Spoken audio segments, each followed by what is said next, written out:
Ear to the ground, what are you hearing about the first overall pick in the draft? Who are people talking about right now when it's all said and done? Because it's going to be Houston. I'd be stunned if Houston isn't going to be choosing first. What do you think? What are you hearing about on that? I mean, it's a good question. Obviously, it's going to be a quarterback-centric top of the draft. I think that just in my initial conversations with some people around the league, there are more questions about some of those top quarterbacks. So there were a handful of them going into the season. I think there's more holes being poked in some of those guys than there were prior to the process. I think that Bryce Young is an obvious one who a lot of people are going to be focusing on as a potential number one pick.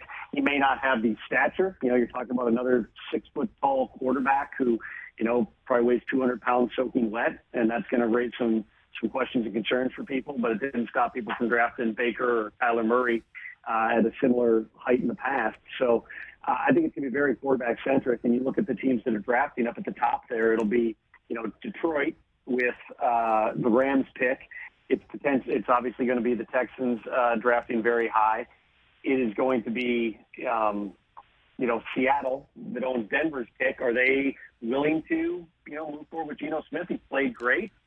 If not, you're going to have a rare opportunity to draft one really high. There's going to be a bunch of needs. I don't think it's going to be anything close to what we saw this year when Kenny Pickett slid all the way down into wherever he was around the 20th pick in the draft. Everybody else slid out of the first.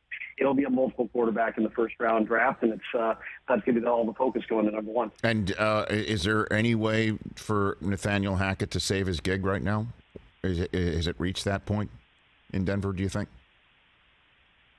I would say the Broncos have a substantial amount of challenges and a complicated situation that they've got to work through. This is an unfathomable type of situation that they've gone through. I don't think, again, like I said with the Rams, the same thing with the Broncos. There's no way in the absolute worst-case scenario that you thought bringing in Russell Wilson and you're sitting there with 4 wins or whatever they have going into Week 14. They have had a ton of injuries. If you look at it, they're down their top 5 running backs.